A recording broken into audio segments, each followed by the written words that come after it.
Good afternoon. 2 years ago, a really crucial book on India was published called To Kill a Democracy, India's Passage to Despotism. It was written by John Keane and Debasish Chowdhury, and we're very privileged to have both of them here today in this public conversation to talk about the book and their views of India under Prime Minister Modi and the prospects for Indian democracy. To begin, I'd like to ask John, who's done lots of wonderful work on democracy, could you define what you mean by the term? And what are the main prerequisites for and correlates of successful democratic systems? It's the most difficult and controversial question, Janatantra. Democracy, heavily contested. We live in an era where everybody is a Democrat. Putin, Xi, Modi. And so being clear about its meaning with a sense of history is important. I would say that in these years of the 21st century, democracy continues to mean self-government of a people who consider themselves to be each other's equals. But self-government of the people through a whole set of institutions and ways of living. So minimally, democracy requires free and fair elections, and that means a multi-party system, and that means an elected set of representatives who sit in a parliament to make laws. But it's much more than that. It's much more than casting a ballot or pressing an electronic button. Democracy is also a set of institutions, watchdog institutions that prevent the abuse of power. There has to be an independent court system that applies and backs up the rule of law so that nobody is above the law, not even the highest elected representatives or business people for that matter. There has to be an independent media system with investigative journalism. There needs to be a civil service that keeps its distance from the government and advises the government, and so on. But democracy is also, we say in our book, a whole way of life. It's a way of life, ideally dedicated to realizing on earth the equality and dignity of people. And that means that there must be minimally when we speak about democracy, a civil society. All democratic institutions rest upon a social foundation of households, of voluntary associations, of trade unions, of businesses, of networks of people who are committed to greater equalization of power. So democracy is a whole way of life. And I would say, finally, if this is not enough, it's a very demanding word, and it's a very demanding set of principles. Democracy is increasingly becoming, globally, the respect for and the representation of the care of environments, of the biomes in which citizens live. It is the destruction of environmental settings that undermines gradually, slowly, but irreversibly, unless checked, democracy. So democracy, yes, is a form of self-government of the people. It's a very unusual way of handling power. It's on bad terms with monarchs, with despots, with autocrats, with tyrants. But it's a way of life, a way of handling power that is more than elections.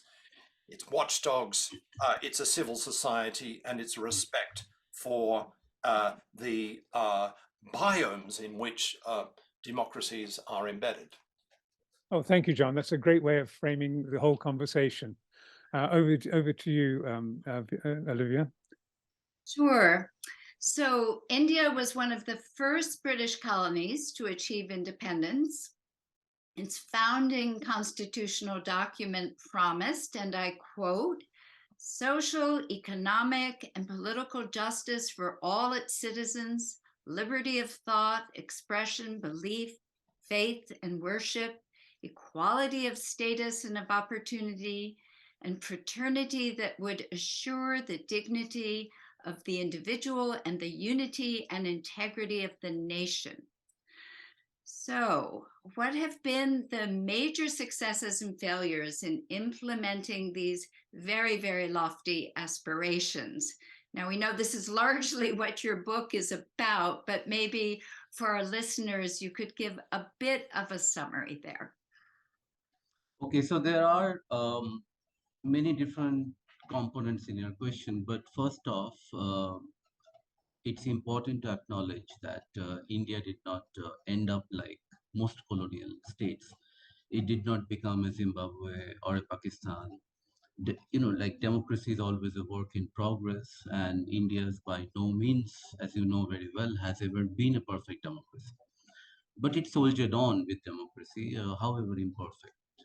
Uh, for the survival of a democratic form of government in India, again, uh, however imperfect, destroyed a lot of conventional wisdom about the possibility of democracy in India and about democracy itself. It was thought that India was too culturally diverse, too poor, too backward, and even too territorially inde- indeterminate to have democracy or to have democracy working in a country like that.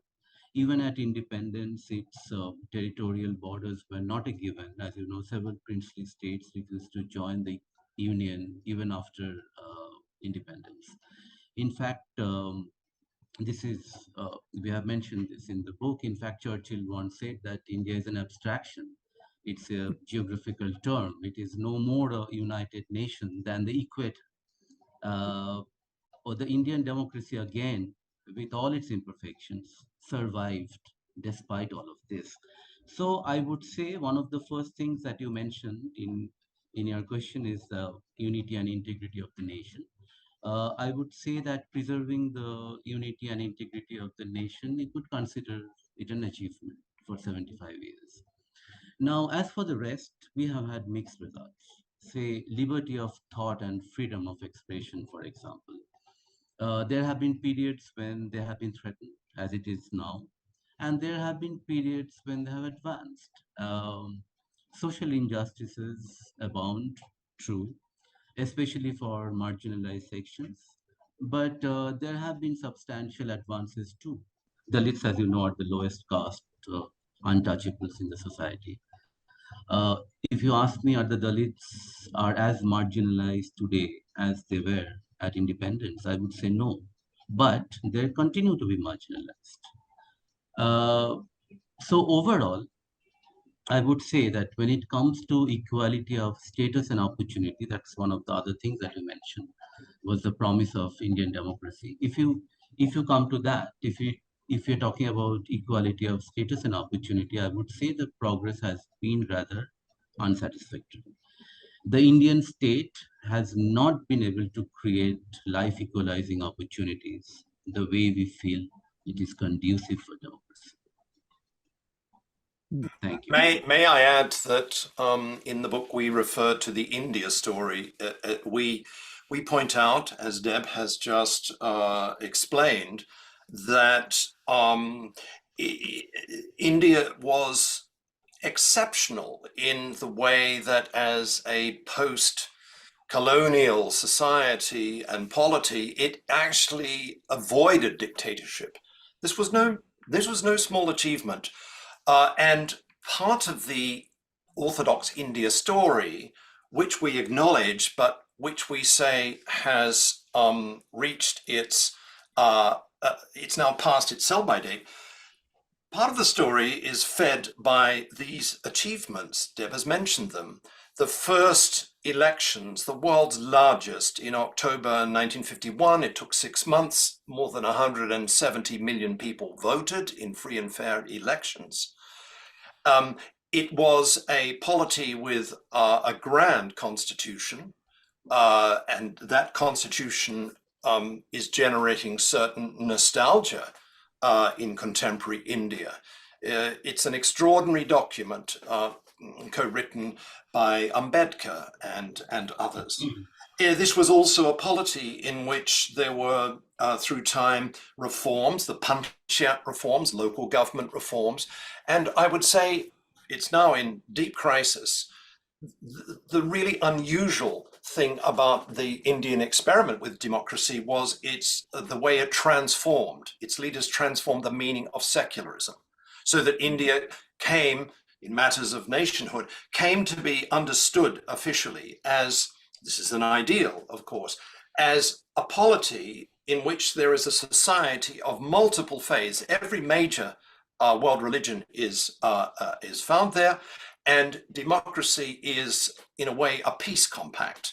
It's an arrangement, Indian style, where different faiths with many different languages and so on can live together without civil war, where secularism means that the government has an obligation to protect that diversity, to ensure non-violence, to cultivate dignity and respect among Hindus and Jains and Buddhists and Muslims, Christians and others.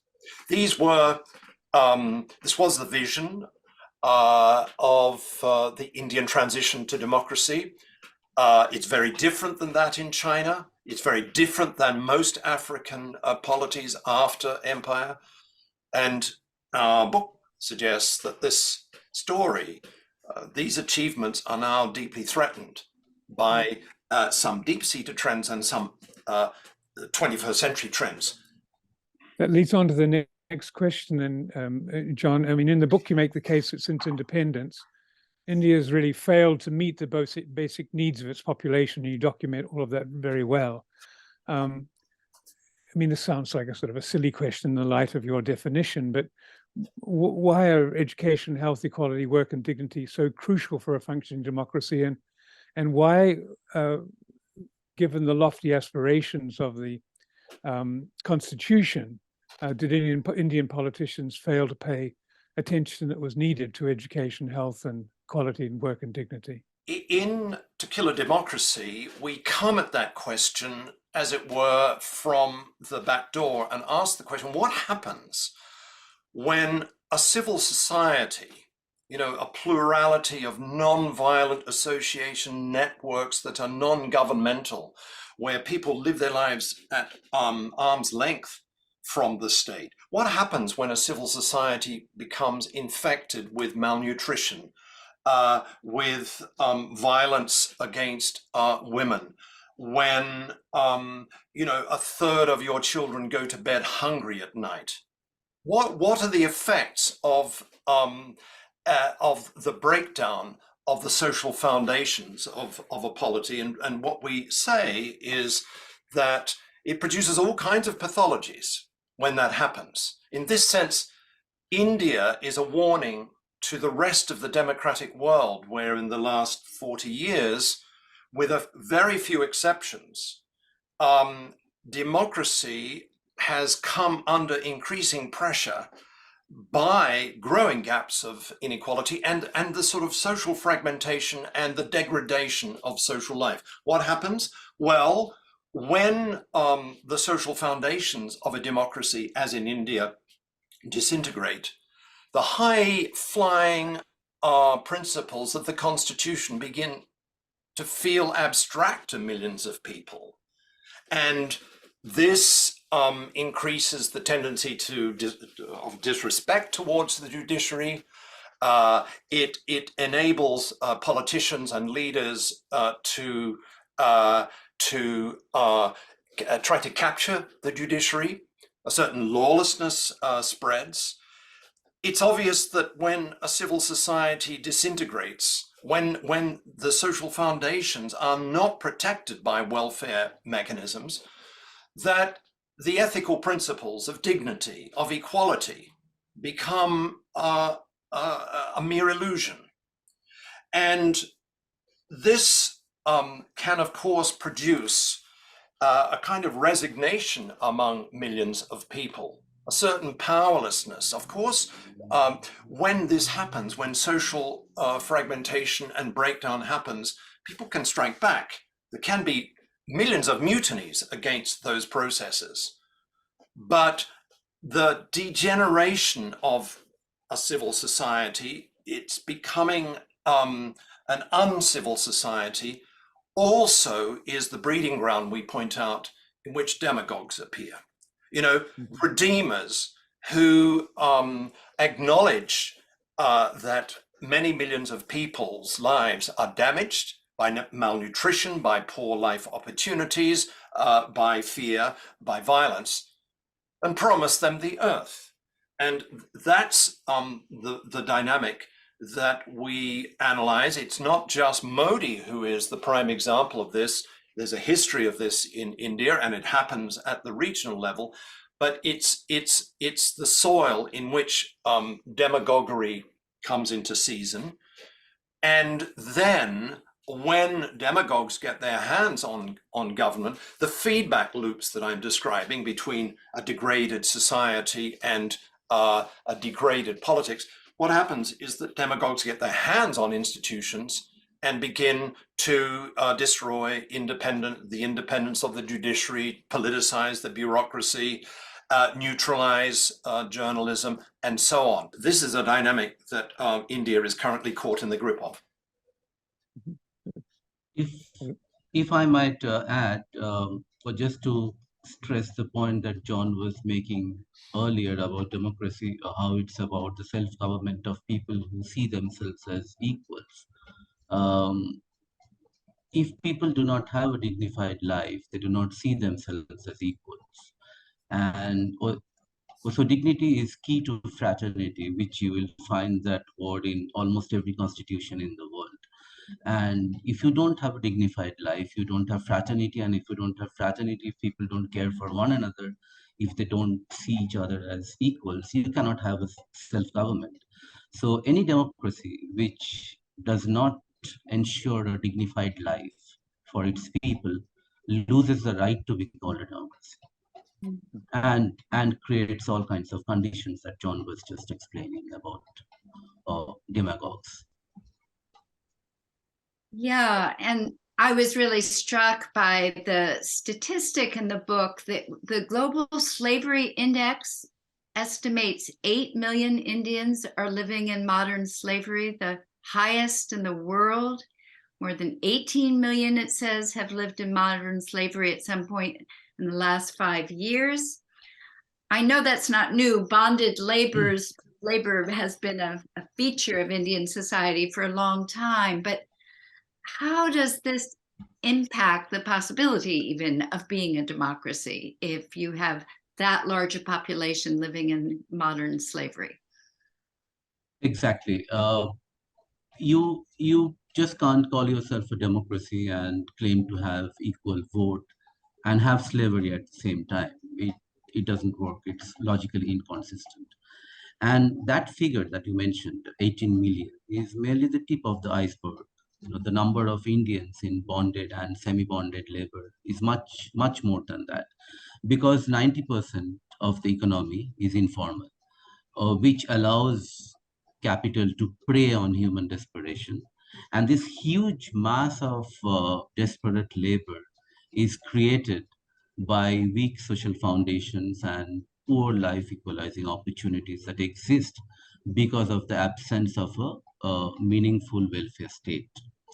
The state, I will stress again, has failed to institutionalize decent universal primary education and healthcare, trapping millions of Indians in perpetual poverty.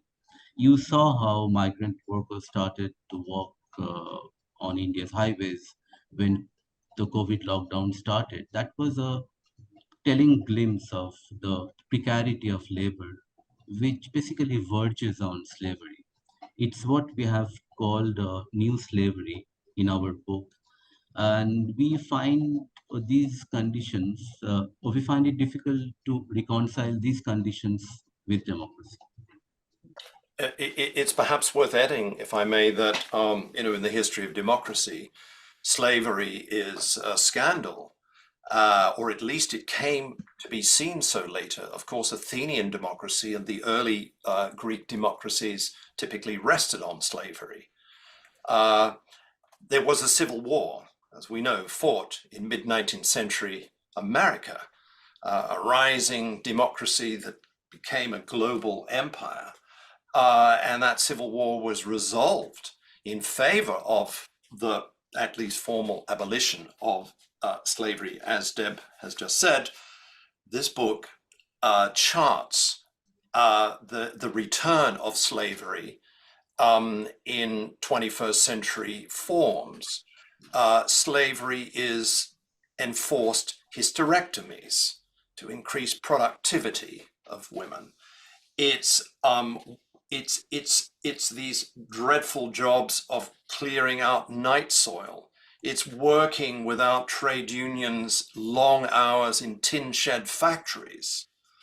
And this slavery is a form of violence. I mean, if indignity, the loss of dignity is social violence, then slavery is its extreme form. And it has an impact on the overall health and life expectancy of the population. We cite at one point in the book figures about the maximum productivity of workers and how long that is in their life span of working. The figures are about 6.5 years in India. This is a reflection of the rotten conditions, the enslavement of people's new style. In China, that period of maximum productivity is 20 years. And another indication of this creeping new slavery is, of course, life expectancy. Life expectancy in India is currently around just under 10 years less than it is in China, which now has a life expectancy higher than that of the United States. So slavery is a pathology that is deeply structured into this so-named Indian democracy, and it's incompatible with its ideals and its institutional, highest institutional dynamics. Yeah. I'm going to combine two questions here. One given Nehru's connection with Fabians and socialism and so forth, I mean, and the directive principles of state policy of the Indian Constitution. Why didn't India, post-independence, sort of move towards developing its own welfare state to ensure robust social relationships and an active civil society? And why didn't it emulate the East Asian economies, which managed to combine strategic industrialization, private capital, and social redistribution? Now, first, the directive principles of state policy is that part of the Constitution, which is a set of governing guidelines, and they're not fundamental rights. And because they're not fundamental rights, they're not enforceable in courts of law. And because they're unactionable, these principles are reduced to lofty instructions to the state that exist only on paper. And unlike in the Atlantic and East Asia regions, therefore, the Indian welfare state hence exists largely as a fine promise. Now, why hasn't India developed its own welfare state? Why didn't it? Now, one possible reason why it could not be done at the very outset was the extreme poverty and low state capacity that existed at the time of independence. It is argued that it would be difficult for the state to take on that onerous responsibility, given the resource constraint at the time. Bear in mind that India was probably the poorest country in the world by the time the British left. But so that's one reason. But I think that the tradition of caste or the system of hereditary social hierarchy also played a part in this failure. For the primarily upper caste political leadership may have been less alive to the necessity of a welfare state. B.R. Ambedkar, as you know, who headed the committee drafting the Constitution of India, and who was a Dalit himself, was very keen on universal education, as he knew that only universal education can break India's millennia-long social boundaries and hierarchies. But the majority of his colleagues who were upper caste did not subscribe to this idea. Now, coming to the second question about East Asian, the comparison with East Asian economies and or their strategy of industrialization, why didn't India follow that? Now, the one reason is that because India followed a particular model of economic development at independence. And the second is again caste. I will come to that in a bit. India, as you know, chased a policy of autarky combined with state-led industrialization, which it felt was the fastest way to accumulate capital. So a bureaucracy-driven industrial policy was combined with nepotistic local private capital into what became a highly corrupt and inefficient license raj that ensured that manufacturing was limited and sluggish. Now, in the economic development model that the East Asian economies adopted, there was a heavy synchronization between industrial and social policies. The economic success of countries like Japan and Korea was accompanied by land reforms, which boosted domestic internal demand and redistributed income to, foster the political stability sought by domestic and foreign investments. And to encourage technology transfers from foreign investors, these economies, they made enormous investments in education, health, physical infrastructure like roads and electricity. Now, policies ensuring universal literacy, increased productivity, and promoted social equality. So there were all these social um, aspects that, or these investments or that these countries made in order to pursue the path of economic development that they chose. Now, I think that if we were to ponder why these were absent in the Indian model, we cannot evade the problem of caste. The upper caste leadership, I think, has never been that interested in that level of social flattening in India. I will just give you one example. That is the example of land. And land reforms, as I just mentioned, was a key foundation of all these economies, of all East Asian economies and their economic development. But in India, despite all the political rhetoric, there was never any meaningful land reforms. Land is still concentrated in the hands of a small gentry. Um, and interestingly, the land holding patterns reflect our caste hierarchy. So upper castes hold bigger lands, middle caste hold medium-sized lands, and the lower castes hold no land at all, or maybe tiny parcels. They're mostly landless agricultural workers. About, even after 75 years, about 500 million Indians are still landless. And 96% of the farmers who own land, they hold only tiny parcels. So, so we have largely failed in land reforms, and we have in the book cataloged how we have failed in every other aspect like education and healthcare and all the other things which made these East Asian economies what they are today. May I add that this caste-ridden Soviet-style pathway to capital accumulation that was applied after independence was replaced or began to be transformed, as we know, in the early 1990s with a shift to a kind of neoliberalization of economic policy. The headlines are quite deceptive. there are champions of the view that India can now grow at 7 or 8% GDP per annum, etc., etc.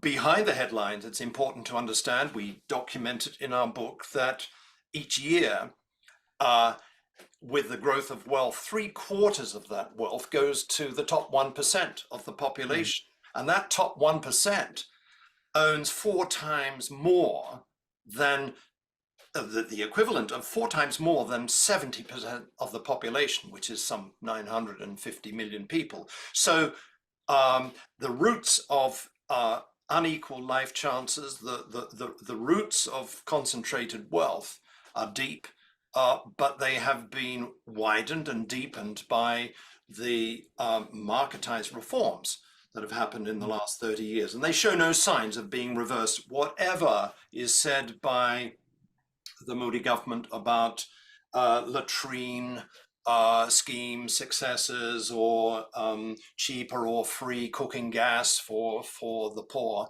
Despite this, India is a deeply unequal, unjust polity that stands against the principles of democratic equality. Yeah. You describe in the book how the West has tended to romanticize the resilience of India's democracy. And in part, perhaps it has seemed robust because of the apparent success of its electoral processes compared to many parts of the world. Why is this a misperception? Can you tell us something about what you describe as this almost manic obsession with elections in India and the more corrupt and violent side of Indian elections? And then how would you assess how it is in non-election years? Does it feel different? Perhaps I can tackle the first part of your question, Olivia, and Deb can help me with the second. I mean, as far as the West's love affair with Indian democracy, the world's largest democracy, it's called, there are lots of ironies in this, including the fact that in, for example, the 1970s, during the civil war in Pakistan, which led to the bloody birth of Bangladesh, the United States was on the side of Pakistan because it was seen as a bulwark against, the Soviet Empire.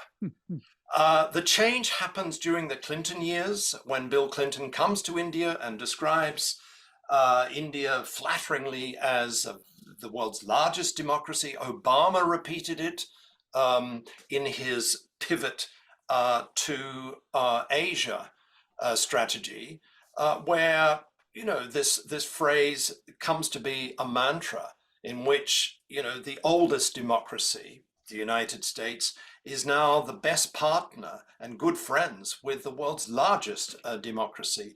The high point, if that's the right phrase, is the February 2020 arrival of Donald J. Trump, who celebrates the great friendship between India as a great democracy and says that the United States will forever be its loyal partner.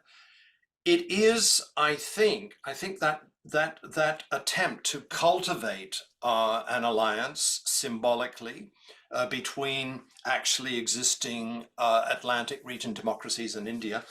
I think it shows signs of becoming tattered and torn. It's very noticeable that how so many ministers of democratically elected governments in the Atlantic region fell silent in this recent BBC controversy, where the BBC does a series and the Modi government doesn't like it and bans it.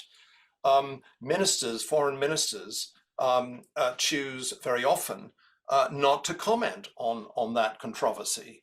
I expect we're going to see continued contestation of that old image of India as a democracy, as the West's best partner. But I do think that the realization is growing in some quarters that all this talk of a grand alliance with India. A grand alliance of democracies is actually part of an attempt to globalize NATO and to contain China. It's a dangerous trend, and we should see through the illusions and frankly the propaganda of this view. I think you mentioned something about the India, the state of democracy between elections, and I think our book is largely about uh, India between elections. Elections are a necessary element of democracy, but it's not the only marker of democracy. You know, our social foundation chapter, for example, is the state of education, the state of healthcare, in the state of labor laws, or the precarity of labor, or the state of transport, which is my favorite chapter in the book, and or the or the right of mobility, and what does that tell you about India? The state of air, water, land, their degradation. These are all about India between elections. These are the realities that do not change in election year. Good. You coined some wonderful words in the book, and I just wonder if you could explain what you mean by crimacracy and why is that important in understanding Indian party politics? And then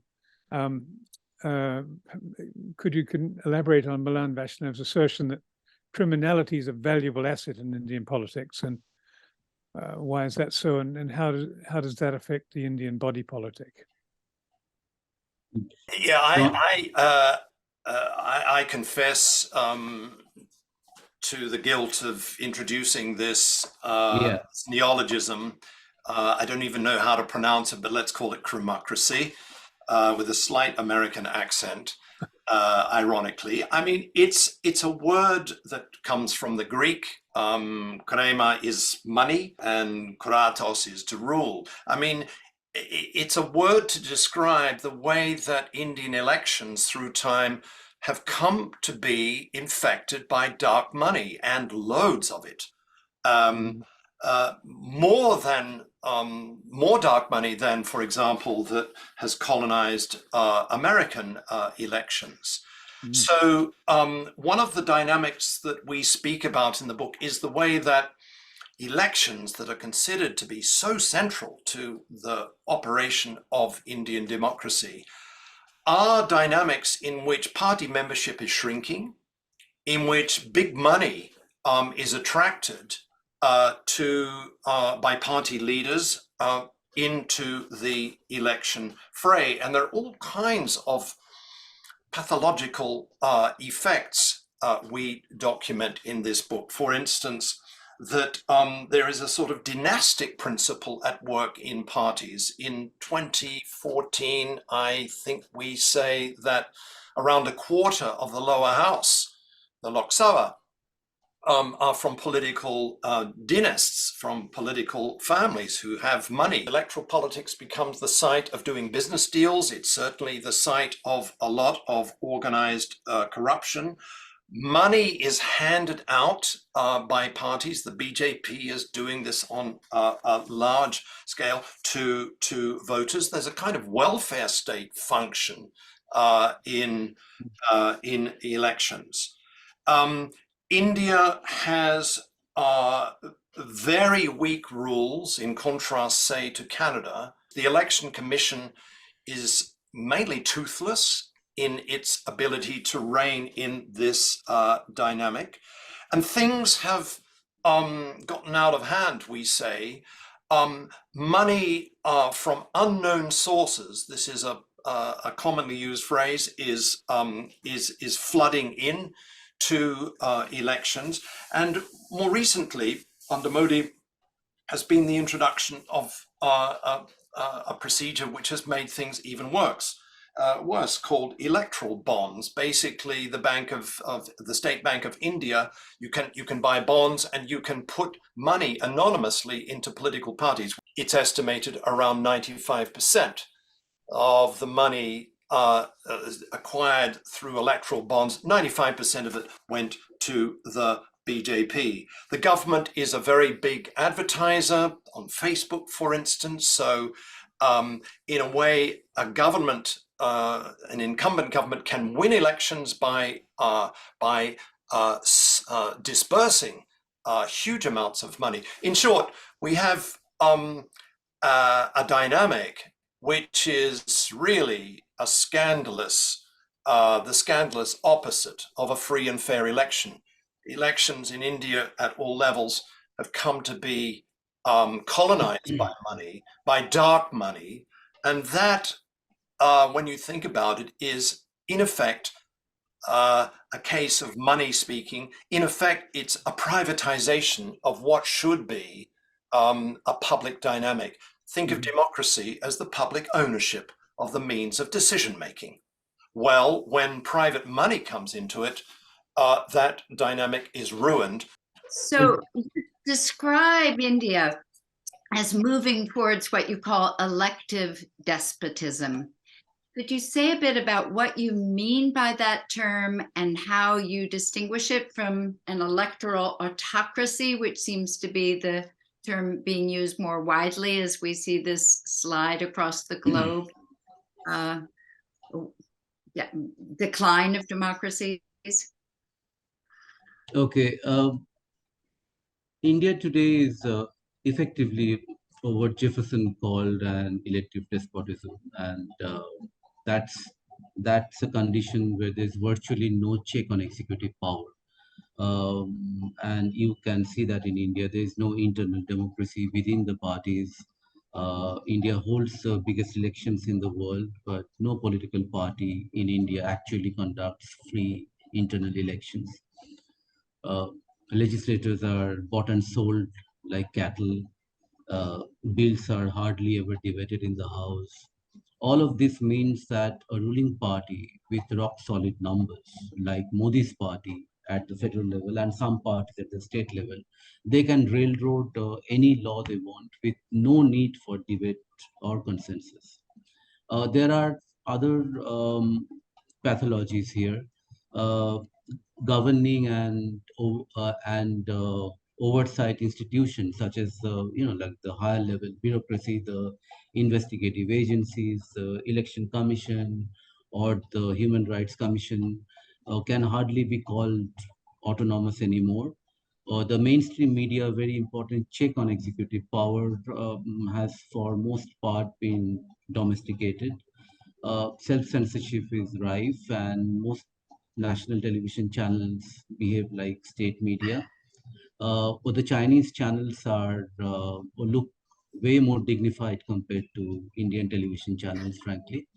And I know because I have lived and worked in China. Or the judiciary is supposedly independent, but has been forced to take the path of least resistance. So basically, all of this means that all countervailing institutions to executive power are compromised, which is exactly how elective despotism works. And in our book, we have used the phrase elective despotism. We borrowed from Jefferson, and we did not use electoral autocracy, which some democracy tracking institutions are using these days. I do not much see a particular difference between these two phraseologies. I don't know if there are any technical differences. Yeah, the pedant in me just wants to point out that autocracy. I knew you would. Yes. Yeah, is the rule of a single person. What we have going here when we used elective despotism, it is, as Deb says, Thomas Jefferson's 18th century phrase. What we're referring to is a whole system of patronage and kind of connections that a ruling party with a leader, often a demagogue, actually institutionalizes and destroys, for example, the independence of the legislature. We have some shocking statistics in the book about the declining turnout in the Lok Sabha, in the lower house, the way that most bills go through without they're just done on the nod. And this is all part of a clientelist, patronage system, which has sort of despotic qualities. You know, it's a way of binding together coalitions of people to rule, but the cost is the destruction of power sharing, rule of law institutions. So, oh, that's a long-winded way of saying that we prefer despotism than autocracy, which happens, of course, also to be a word in the arsenal of the Biden administration, which is portraying global politics in terms of this grand, you know, Manichaean struggle between democracy and autocracy. Yeah. And in this dynamic, if I may just add, democracy actually plays a big role, because when we are talking about legislators not debating bills in parliament, uh, it it is also a reflection of the quality of representation. And what democracy does is that it sends to parliament the only the kind of people who are may not be necessarily equipped for public life, or the in the conventional sense. These are people who are rich, or who are ultra rich, or who are criminals, or backed by people who have pots of money. So, you know, like most of these people wouldn't be able to discuss a bill, or many of them wouldn't be able to read a bill and understand it even. So democracy also has a role in this dynamic of elective despotism. You have a wonderful phrase in the book where you sort of describe despotism as the, quote, autoimmune disease of a sick democracy sucking the life from what remains of its spirit and institutions. I mean, it's a wonderful sentence, whoever crafted it. One of the paradoxes, if I may, about, and that has to be understood, is that India has become something like a phantom democracy.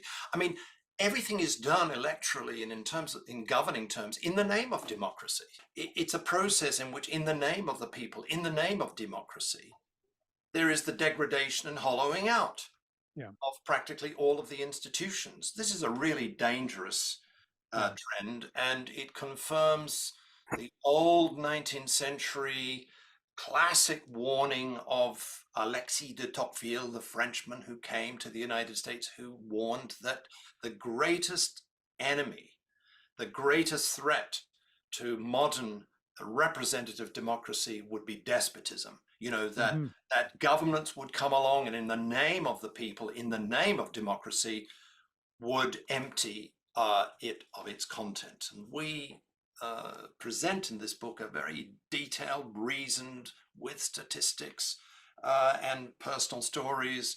We detail exactly this process that's going on. It may be reversible. We're going to see. So that leads to the next question in a way. What are some of the countervailing pressures against Indian despotism? And what value do you place on India's plurality of languages, ethnicities, class, and as an antidote to political monotheism? Perhaps I could just say that we end the book by introducing some thoughts about the importance of hope. What is hope? Hope is not wishful thinking. Hope is not, you know, rainbows in the head. Hope is the judgment that people make in their everyday lives that it is possible to reverse negative trends, destructive, unjust trends, and to actually build something, create something better tomorrow. That's hope. We oscillated during the writing of this book and in the aftermath of its publication about how hopeful we are. But I think we certainly say in the end section of the book that there are counter trends, and Deb has, I know, lots to say about those counter trends. I would say that India's hyper diversity is a natural hedge against any centralizing tendency, especially a culturally centralizing force such as Hindu supremacism. You know, Indians have multiple identities which are rooted in their religion, culture, language, caste. I am Bengali, I'm a Calcuttan, I'm an Indian, I'm a lot of different things. Now it is impossible to shoehorn all of these identities into one composite Hindu identity without risking the perception of cultural imposition. And we are seeing that in many state elections these days, regional parties have started portraying the BJP as an outsider, as a North Indian party, and they have been pretty successful with this strategy. So this diversity as a hedge to this political monotheism is is something we are seeing in elections already. It's already playing out. So what shouldn't be underestimated, if I may add to what Deb has said, is the possibility of millions of mutinies in an election. We don't know what the future of India is. Trends are flowing in favor, it seems, of the BJP, but elections, so long as they continue to exist in India, may deliver unwelcome news for the BJP and other incumbent governments. There's also the question of the dignification of women. It's interesting that that a tampon tax was withdrawn because of protests of women just a few years ago. One question is whether the satyagraha, the spirit of non-violent resistance, can be eliminated from the everyday lives of millions of Indians. And the really big question, which we haven't quite put our finger on, is whether, and I'll say it very provocatively, is whether this government, this BJP RSS-backed government, is able to transform Indian democracy into a polity where there are at least 200 million Muslims who are turned into Palestinians or turned into Kurds, let's say, that millions of people who live within a polity but whose rights are gradually destroyed and who live in fear of their lives. I mean, is it possible, that is the question, to do with hope, is it possible that this government can successfully pull that off? Well, that is one of the biggest questions, I think, confronting the future of Indian politics. Yeah, you describe in the book how the attempt of the Modi government they speak so much about we're doing this all for the people, but to redefine who the people are. And I guess a big question is, to what extent can they redefine the people as Hindu, yeah. I mean, one of the odd things for outsiders and many Indian citizens is that, historically, the Hindu identity was a home for pluralism. I mean, there is no established church, there are no established priests, there is a plurality of interpretations of it. What has been going on under the pressure, as we describe, of the RSS, this extra parliamentary combat network that backs the BJP? Modi himself, of course, from the time he was 8, was a member of the RSS.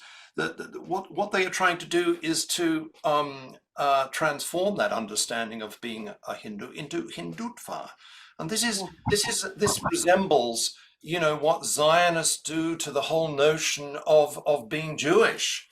That is what is at stake in contemporary Indian politics under the Modi government, and it will have to, if it succeeds, then it will have to somehow marginalize several hundred million people, not only Muslims but Christians and others, who don't belong to that Hindutva image, that Hindutva illusion of what India is as a unified nation.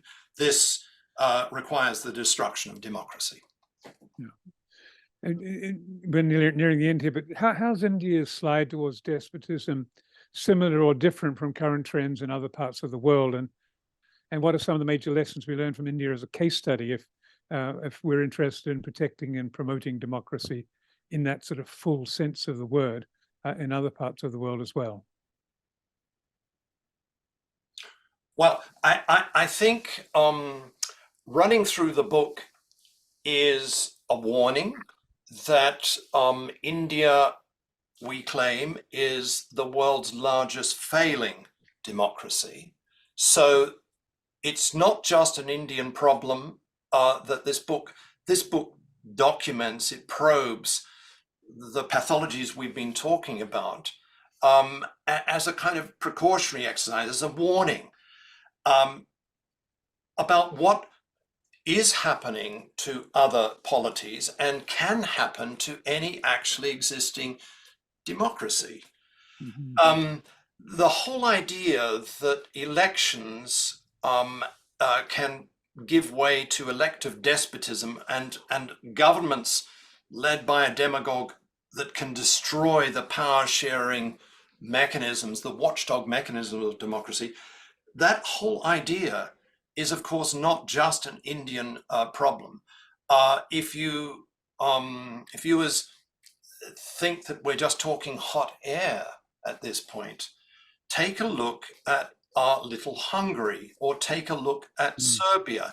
Take a look at what has been happening in Turkey before this earthquake with elections coming up. You know, they are cases where elections were used by a ruling party basically in a decade to destroy power sharing constitutional democracy and to develop a followership, so to say, of voters who are rewarded with money and other handouts. That process is a process that leads towards what we call despotism. It's underway in India. It has been happening in Hungary under Orban. Erdogan's Turkey is another instance. It's happening under Vučić in Serbia. The list goes on, and you could add to it the kind of an example like Russia, which, you know, after the collapse of the Soviet Union, went through a period of disorder, and out of this came a power group that began to win elections and get hold of the polity and transform it into something that's well beyond democracy, although it's described, as Putin does, as a higher form of managed democracy. So this this dynamic that we analyze in the book is well advanced in India. India is a laboratory for the future of democracy, and it's a warning backed up by these other examples where actually a democracy is being destroyed in Indian ways. In following on from that, I think this is the moment when we should say thank you both for writing this wonderful book that kind of documents the dynamics that are leading to democracy, to despotism in India. And as you just said, John, so eloquently, is also raising big questions as a warning to those of us in established democracies who worry about what's happening to them in terms of backsliding and all the other processes which seem to be undermining checks and balances, accountability, and the whole notion of kind of principle in politics. So I would just like to thank you both for the book, and thank you both for this wonderful conversation.